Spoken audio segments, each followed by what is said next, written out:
Hi Aquarius, Sun, Moon and Rising. This is your love life reading for the first half of November. So let's have a look at what the cards have in store for us. And I say us because I also have an Aquarian sun. Well, there's a strong start, literally, with the Strength card as the overriding energy of this reading.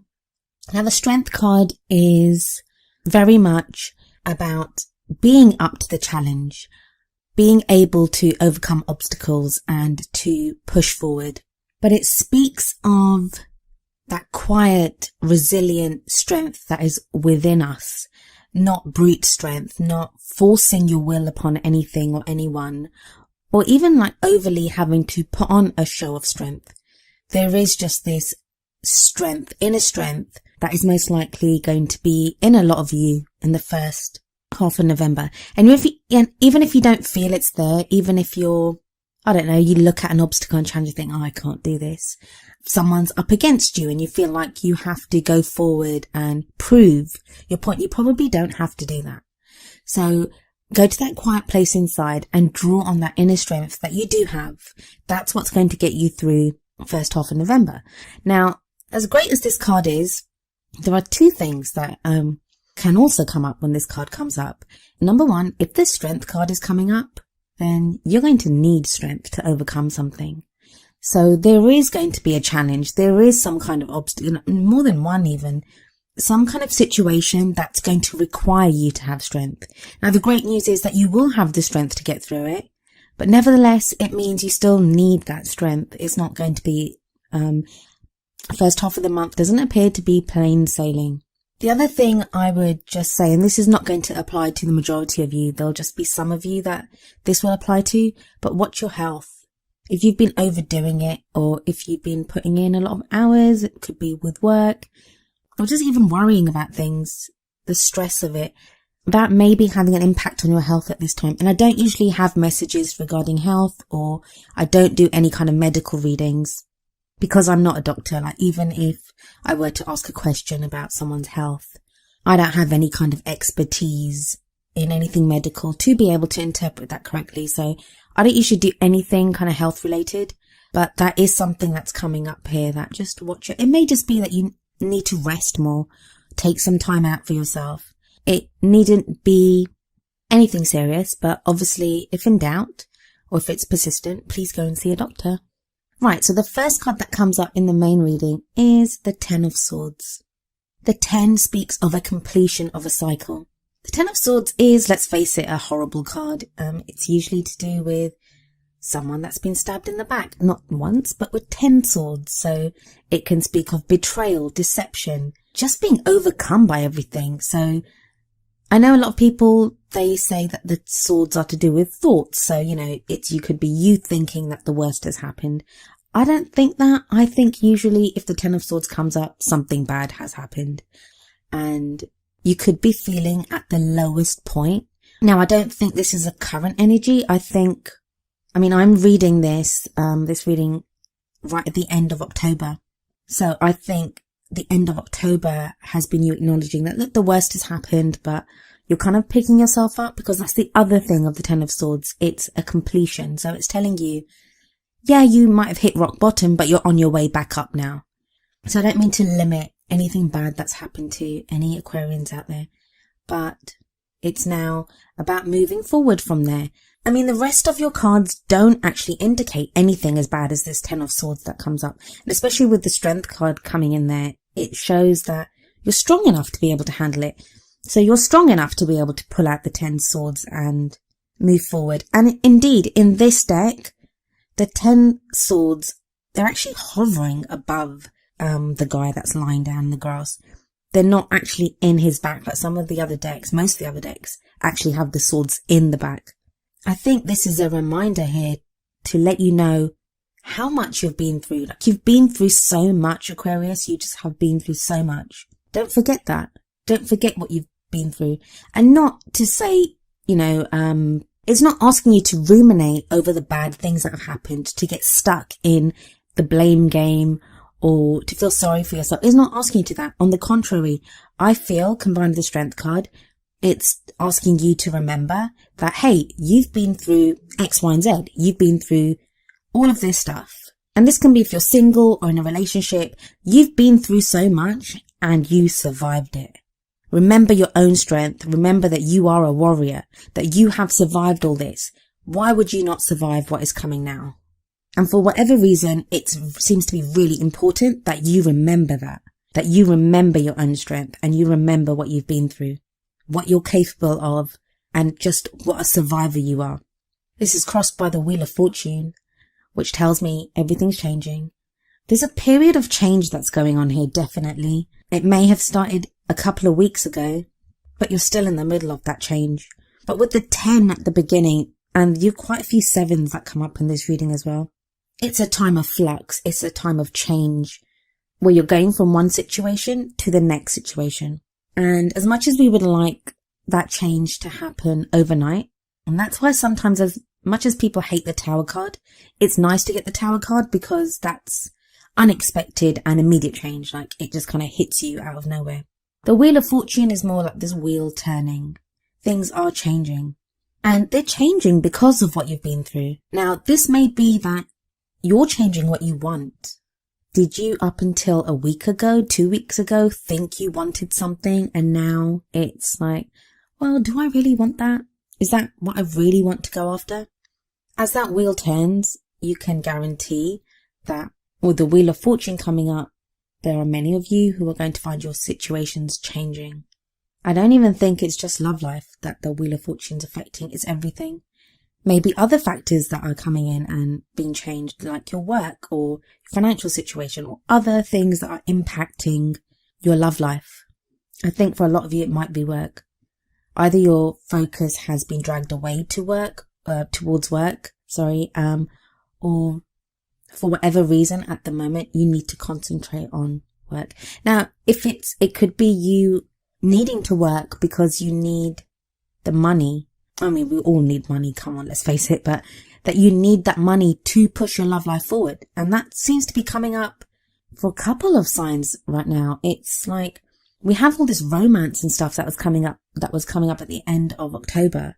And now all of a sudden it seems to be everyone thinking, oh my God, like, how do I make this work? What's the practical things I need to take care of?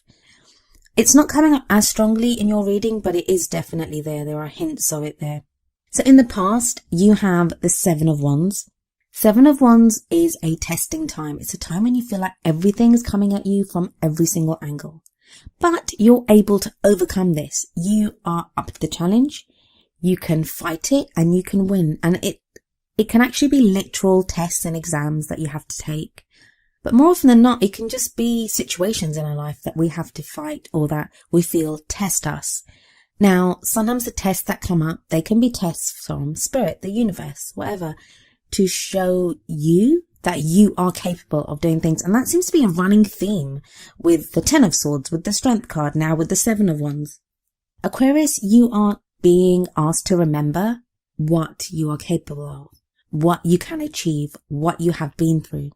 Now, for some of you, that's going to be because maybe somebody's coming back into your life, and before you forgive and forget, it's important for you to remember what happened. Now, that's not to say that you don't forgive them and you don't take them back. That is entirely up to you. Free will is a wonderful thing, and only you can know what is best for you. I can't know everyone's situation. It's just an energy that's coming up. But before you take back anyone, or before you get into the same kind of relationship pattern that you have done before, or, just maybe resolve an issue with a partner, remember what you've been through, because the lessons that you've learned are going to be important going forward.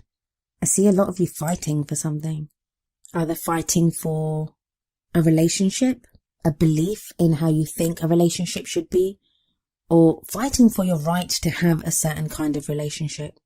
This is an absolutely beautiful depiction of the Knight of Swords this deck has. I mean, I love the purple hues in the trees behind and the leaves beneath the horse. And we can see that this knight, it's like he's about to go charging into battle. The Knight of Swords is always the most active out of all of the swords, and like the Knight of Wands is often seen as being the faster one. He kind of sweeps right in, comes charging in with a lot of energy. I always feel that the Knight of Swords has the bigger impact. I could be biased because the Knight of Swords energy is an Aquarian energy. It's an air sign energy. So it can be you.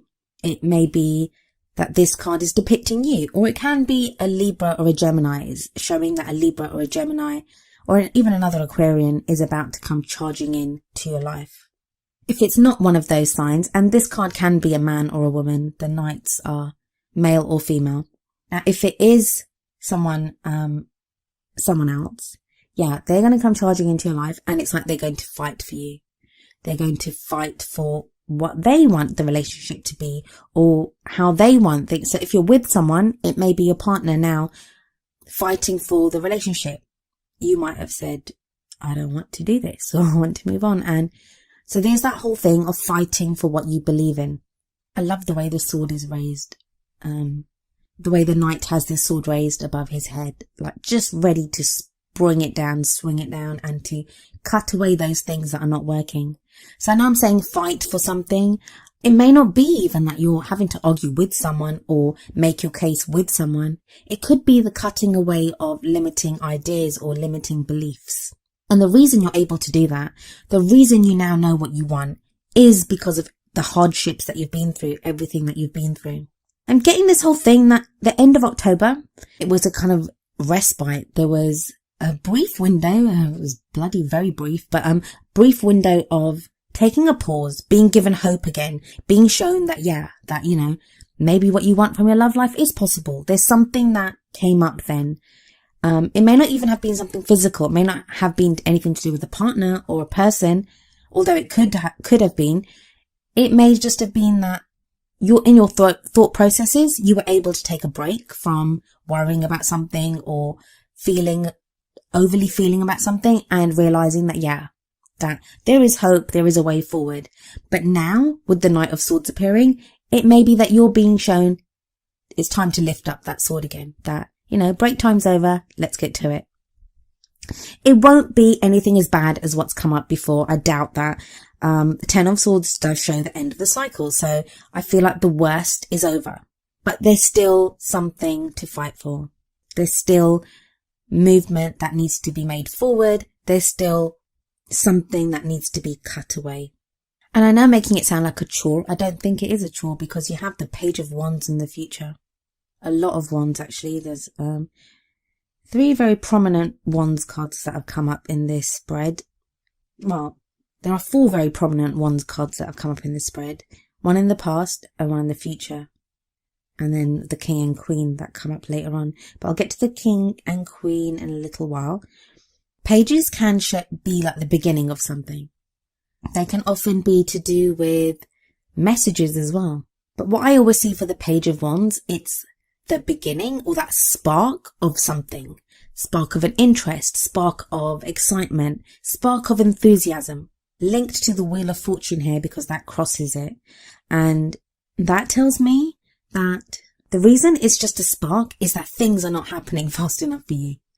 You want things to be happening quickly. Aquarians have such quick minds, and they think very quickly, and sometimes it can be frustrating when the outside world or the situations around us don't reflect that. Like, things do not move as fast as we want them to, or people don't move as fast as we want them to. Especially if you've got the Knight of Swords energy kind of coursing through you right now. You want to get to it. It's like, yep, let's do it. Let's go. What are we doing? Let's get it done. But you've got that Page of Wands coming up, which tells me that there is that spark. Things are going to start getting moving, and it will be through your own efforts. Like with the Knight of Swords there, it's through your efforts. It's an adventure that you're going on. The Page of Wands can often be like playtime. What are you doing that's fun? For your goal and ambition, or what crowns you, you have the Queen of Wands. Now, a quick word about the court cards. Yes, they can be both male and female.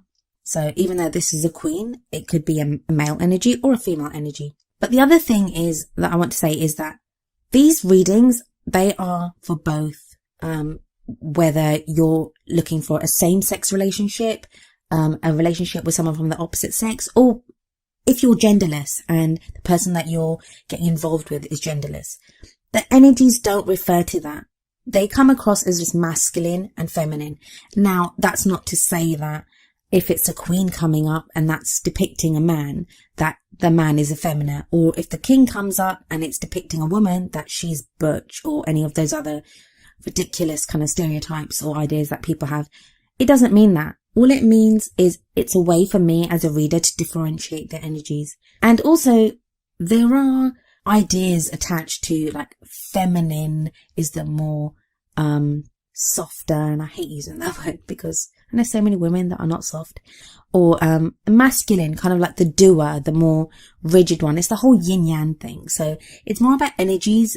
You will know yourself whether, when I say the Queen of Wands, if that's you, or if that's your partner, or if that's someone that you're interested in. So please realize that the energies are not limited to heterosexual relationships, or to men or women or whatever. You apply the energies to however they apply to you. It's just not possible for me to run through every single scenario because there are hundreds of you watching this, and it will apply differently to all of you, depending on your own circumstances. So back to the Queen of Wands. The Queen of Wands comes up here in what crowns you, and what I was saying about the Page of Wands before, it's like you skip straight over the Knight, because the progression is usually Page of Wands, Knight of Wands, Queen of Wands, King of Wands. Now, either this is what you want. You want your King or Queen of Wands. You want this person. This is your goal. And even if you don't know someone like this, this is the kind of ideal of the kind of person you want. Someone charismatic, a social butterfly, someone with energy. And now they don't even need to have that energy. I'm not saying that they're like crazy party people or someone that's out always doing. It can be that they make you feel like that. That when you're around them, you feel your energy surge. They make you feel creative. Just being around this person inspires you to express that more creative side of yourself, to feel that energy. And let's not forget they are wands, so it may be that you feel more sexual desire when you're around this person, or around the kind of person that you want this to be. It can indicate a fire sign, so this may be a Leo, Sagittarius, or Aries, but it needn't be the case. It can just be that fire energy. I'm just going to skip ahead for a moment, but we have the King of Wands coming up in the hopes and fears. Whenever there's the King and the Queen of Wands coming up like that, I mean, they're supposed to be together. Again, this is no kind of slight at people that are in same-sex relationships. It's just the pairing that's coming up in the tarot, or in this reading. So whenever we have the Queen of Wands and the King of Wands, or, the King and Queen of any deck coming up together, that to me can indicate a divine partnership. Twin flames, karmic relationships, soulmates, whatever you want to call it, or whatever you call yourself, whatever you're calling yourself in your partnership, or the kind of person that you're looking for. It feels like this King and Queen of Wands, they're doing a dance. They take one step towards each other, they take a couple of steps back. They take one step towards each other, take a couple of steps back. Now that can even be if you're in a relationship. You might already be in a relationship with this person. Although I feel that this message that's coming through is for those people that are not with that person at the moment, or they're separated by distance or lack of communication or whatever it may be. But that's not to say it may be that you're ready with this person and you're just not connecting as well as you used to connect. But as I said, I do believe it's for people that are separated by distance or lack of communication at this time. And one of the reasons I say that is in the feelings card, or where you are, is you have the Page of Swords. Now, the Page of Swords, have you received a message? I'm getting that some of you have received a message, and it may not even be a clear-cut message. It may be so obscure. You don't know what to do with this message. Like, what does it mean?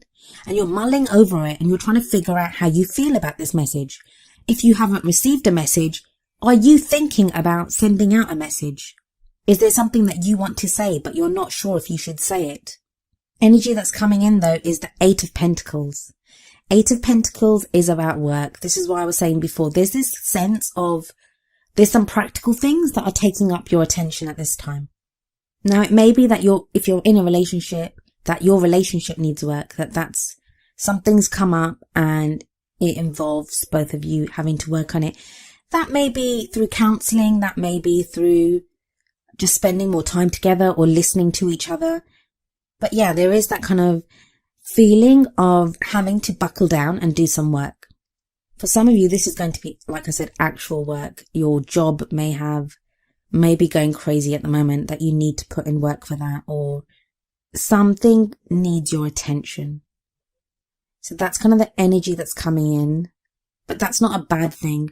The fact that it's coming in as an external energy to your love life indicates that ultimately, if you do that, it will impact your love life. Like, it's going to have a positive impact on your love life, but don't neglect it. Like, make sure you do it. And I don't think you will neglect it. But yeah, so back to that King of Wands that I said came up in the hopes and fears. Pretty much same as what I was saying about the Queen of Wands, that this is either what you want to be like or the person that you want to be with. I mean, it's interesting that he comes up in the hopes and fears. So it's at the same time you're hoping for it and you're also afraid of it. Now, I've just got this through for some of you. I'm seeing that some of you have been really hoping for this king or, queen, however it applies to you. You've been hoping for this person, and maybe you've gotten a message through from this person or some kind of indication that they're still around or something's happening. But that's kind of put you in like a fearful place, in that now you don't know what to do. What do you do with this person? Do you still really want to be with them? Or, you're kind of reevaluating and reanalyzing what it is that you want. I'd say from the Queen being where she is, you want it. You still want this person, but it's for you, like, trying to figure out what it is, how it is that they will fit into your life, or how it is that you want to move forward. In your outcome, we have the 7 of Cups, the 4 of Cups, and the 7 of Pentacles. So yeah, like I said before, a lot of 7s coming up. 7s can be rather turbulent and mean that you're in a state of flux and change. But the 7 of Cups here, sometimes it can talk about being lost in fantasy, like not knowing, not really looking at the practical stuff, but looking more at the fantasy of it, being lost in your daydreams. I don't think that applies here, although it may do to some of you, but I don't think overall it applies here. I think the 7 of Cups means you have more than one option. There may be more than one person in your love life right now. You may receive other options from other people, or it may just be that there's so much happening in your life right now that you don't know where to focus. Although I don't think so much it's that last one. I think you have a lot of options, choices. It's strange. Sometimes the more options that we have, the more stuck we can be because we don't know which one to pick. And that could be where the 4 of Cups comes in. The 4 of Cups can be about being stuck in a rut, not knowing how to get out of that rut, and being disappointed by, the 3 cups that you have. Now, in most decks, the person on the 4 of Cups is focused solely on the 3 cups and does not see a 4th cup being offered to him or her. In this deck, though, this person is not looking at the 3 cups, but is instead looking at the 4th cup it almost looks as if the 4th cup is like going to tip liquid into this person's mouth any moment. So that 1 cup, I often see it as the Ace of Cups, which is like love coming into your life, or reconnecting with someone, or, a reunion, but it's that kind of feeling of love coming in. I'm getting that for some of you, there's going to be conflict between love and friendship. So you may be asked to choose between your friendships and your love, or it may be that someone from your friend circle wants to go into the love circle, or, you could feel that way about someone. Something to do with friends and love here. But it's not a bad card. The 4 of Cups is not a bad card. It asks you the best way to navigate this card, navigate this energy, is to be grateful. Be grateful for what you have. Gratitude is so very much linked to this card. Even if the person that you love is not with you, be grateful that you feel that love for someone. If you're in a relationship and things aren't going well, just be grateful that you have the opportunity to fix things with them. So I'm not one for positive thinking and papering over cracks. I always think, rip away the bandage and let's see what the damage is. But even while you do that, we can still be grateful for things. And then we end with the 7 of Pentacles, which is all about, it's I think at its basis, this card is telling you that you are on the right path. You're doing the right thing. You're doing everything that needs to be done, Aquarius, to get to where you need to be. So with the Seven of Pentacles here, it's just trying to encourage you and tell you to be patient. Your rewards are coming. I know, trust me, I know waiting is frustrating, especially when you're that Knight of Swords energy, which is where you are right now. You want to charge forward. You want to get this done. But then you have this Earth, Seven of Pentacles coming in, which is like, whoa, hold your horses there. Yeah, you're going to get what you want, but you need to just hang on for a moment. I get the kind of thing that with these readings or with the universe or whatever it is that's going on at the moment, it's telling you, it's like someone's handing you a present and saying, well, here's your present, but you can't open it yet. You just have to hold that for a little while. Just hang on to that and you can open it in a week, a month or whatever. So that can be difficult, I know. But there is kind of energy building, definitely with the Wands cards coming in there. And it's related to your emotions. And you're doing the work, so, you know, there's the Seven of Pentacles tells you you've done the work. You've planted the seeds. You're nurturing that plant. You're growing what needs to be grown. You're taking all the steps that are necessary to get what needs to be done. Just hang in there.